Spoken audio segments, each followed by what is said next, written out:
Binance, la plus grande bourse de crypto-monnaies au monde, a brûlé 1,7 milliard de jetons Terra Luna Classic, Link, lors de la dernière transaction de Burn Wallet lundi. Après le 23e lot du mécanisme de Burn Link, Binance a brûlé près de 62 milliards de Link à ce jour. De plus, le total des jetons Link brûlés par la communauté Terra Luna Classic a atteint plus de 125 milliards. Binance continue de soutenir la communauté pour la renaissance de Terra Luna Classic depuis 2022 via son mécanisme de Burn Link mensuel. La communauté Terra Luna Classic a vu 1,7 milliard de jetons Terra Luna Classic, Link, brûlés par la bourse de crypto-monnaie Binance, selon la transaction de Burn du 1er juillet. La transaction de Burn a également enregistré 8,5 millions de Link en taxes. La mise en œuvre de taxes de gaz attendue ce mois-ci devrait probablement renforcer le récit du Burn. Binance a brûlé une quantité importante de frais de transaction pour la période du 31 mai au 29 juin. Binance a maintenant brûlé près de 61,99 milliards de jetons Terra Luna Classic, Link, provenant des frais de transaction sur les paires de trading spot et sur marge Link. À la suite de la dernière destruction par Binance, la destruction nette par la communauté Terra Luna Classic a désormais dépassé les 125 milliards de Link. Binance représente plus de 50% du total des Link brûlés depuis que la communauté a pris le contrôle de la chaîne. La raison derrière le faible montant de destruction par rapport à la communauté est due au nombre réduit de transactions. Dans le 22e mécanisme de destruction Link, Binance a brûlé 1,35 milliard de jetons Terra Luna Classic, Link. La bourse a brûlé 1,35 milliard de frais de transaction sur les paires de trading spot et sur marge Link d'une valeur de 170 104 $. Les traders au comptant et dérivés n'ont pas réagi au dernier mécanisme de destruction de Binance Link, car les jetons de l'écosystème Terra Luna Classic ont réduit leurs gains récents. Le prix de Link a bondi de 1% au cours des dernières 24 heures, le prix s'échangeant actuellement à 0,00008148 $. Le plus haut et le plus bas sur 24 heures sont respectivement de 0,00008 045 $ et 0,00008 313 $. De plus, le volume des échanges a augmenté de 28% au cours des dernières 24 heures, ce qui indique une augmentation de l'intérêt des traders. Pendant ce temps, le prix de l'USTC a grimpé de 2% au cours des dernières 24 heures, le prix s'échangeant actuellement à 0,0796 $. Le plus bas et le plus haut sur 24 heures sont respectivement de 0,0759 $ et 0,0835 $. Le volume des échanges a diminué de 6% au cours des dernières 24 heures. Terra est une crypto-monnaie qui suit automatiquement le prix d'autres actifs ou devises. Il s'agit d'une plateforme de paiement blockchain open source. Les utilisateurs peuvent dépenser, épargner, échanger ou échanger instantanément des pièces stables Terra grâce à la blockchain Terra. Les pièces stables, ou monnaies numériques soutenues par les gouvernements comme le dollar américain ou l'euro, sont produites via le protocole Terra et sont destinées à suivre en permanence la valeur d'une monnaie fiduciaire. Il est composé des pièces de crypto-monnaie Terra et Luna. Les pièces stables Terra portent le nom de monnaie fiduciaire et suivent leur valeur. Par exemple, la pièce stable Terra de base, Terra SDR ou SDT, reflète le prix des droits de tirage spéciaux, DTS, émis par le Fonds monétaire international. Le won sud-coréen est suivi par Terra KRW, KRT, et le dollar américain est suivi par Terra USD, UST, deux autres dénominations de pièces stables. Burning Luna permet aux utilisateurs de créer de nouvelles pièces Terra. D'autre part, l'exploitation minière et le gouvernement se font sur Luna.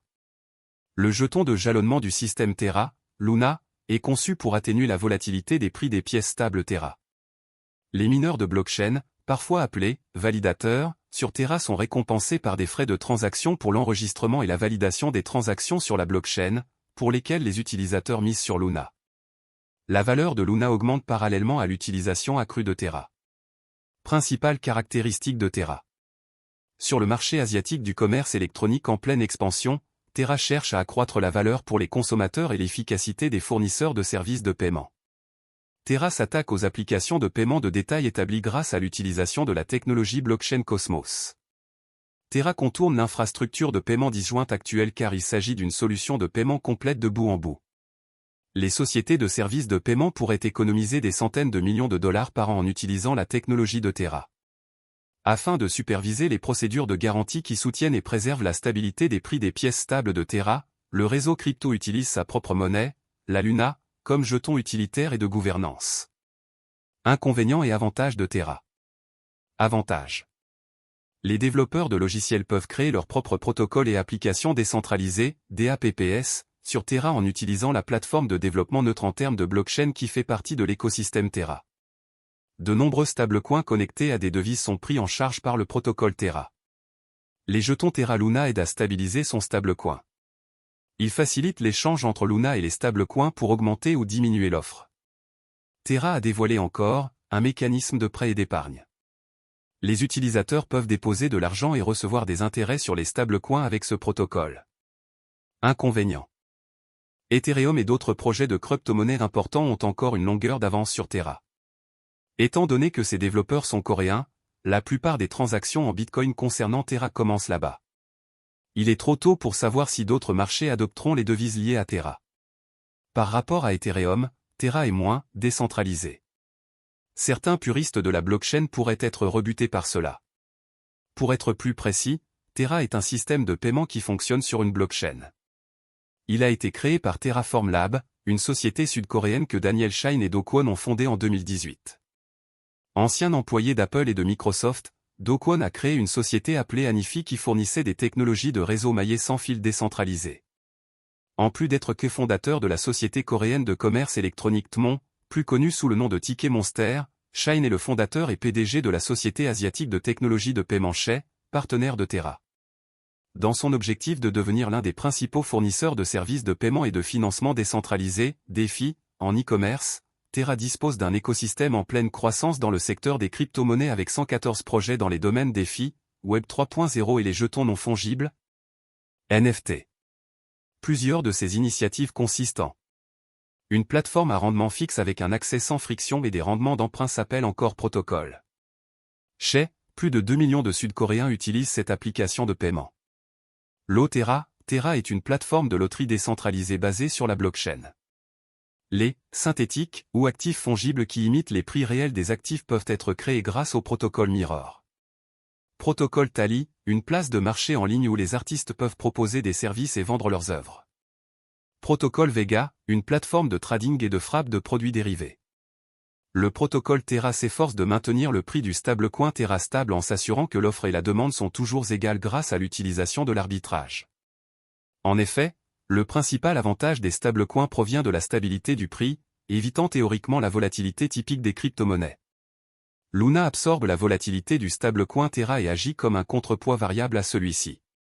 Imaginez que l'ensemble de L, économie, Terra soit constitué de deux pools, un pool Terra et un pool Luna qui sont utilisés pour modifier les prix en offrant des incitations aux utilisateurs du réseau afin de comprendre le fonctionnement de Terra. Les développeurs travaillent encore beaucoup derrière le projet pour s'assurer que tout reste stable malgré le crash survenu il y a un an. Il y a quelques semaines, un article est apparu sur CoinGap indiquant que les créateurs de Terra Luna Classic ont déposé une proposition importante pour améliorer et introduire des produits dérivés pour le stacking liquide. Les développeurs veulent ajouter la prise en charge de Quicksilver, un protocole de stacking liquide interchain pour l'écosystème Cosmos, en modifiant les messages d'hôtes de compte interchains autorisés, selon la proposition. En conséquence, la chaîne Quicksilver peut envoyer des messages autorisés et créer, gérer et supprimer des comptes sur la chaîne Terra Luna Classic de manière transparente. Elle permettra également le jalonnement interchain sur tous les validateurs, ainsi que d'améliorer la liquidité et l'efficacité du capital en renforçant la sécurité et la décentralisation du réseau. De plus, elle supprime la nécessité pour un détenteur de position d'attendre une période de déblocage avant de vendre ses actifs mis en jeu. Compte tenu de cela, vous devez savoir que les créateurs de Terra Luna s'efforcent continuellement d'améliorer le projet. Ceci pour vous faire savoir qu'il y a encore de l'espoir pour Terra Luna, je pense que tout s'arrangera en temps voulu. De plus, je pense que l'investissement de Terra Luna peut vous rendre riche. Cependant, tout dépend du montant de votre investissement dans Terra Luna Classic, de vos attentes pour le marché et de la durée pendant laquelle vous êtes prêt à le conserver. Le jeton natif de Terra Luna s'appelle Link. La vidéo va maintenant prendre fin. N'oubliez pas de vous abonner, d'aimer, de partager et d'investir judicieusement. Cordialement.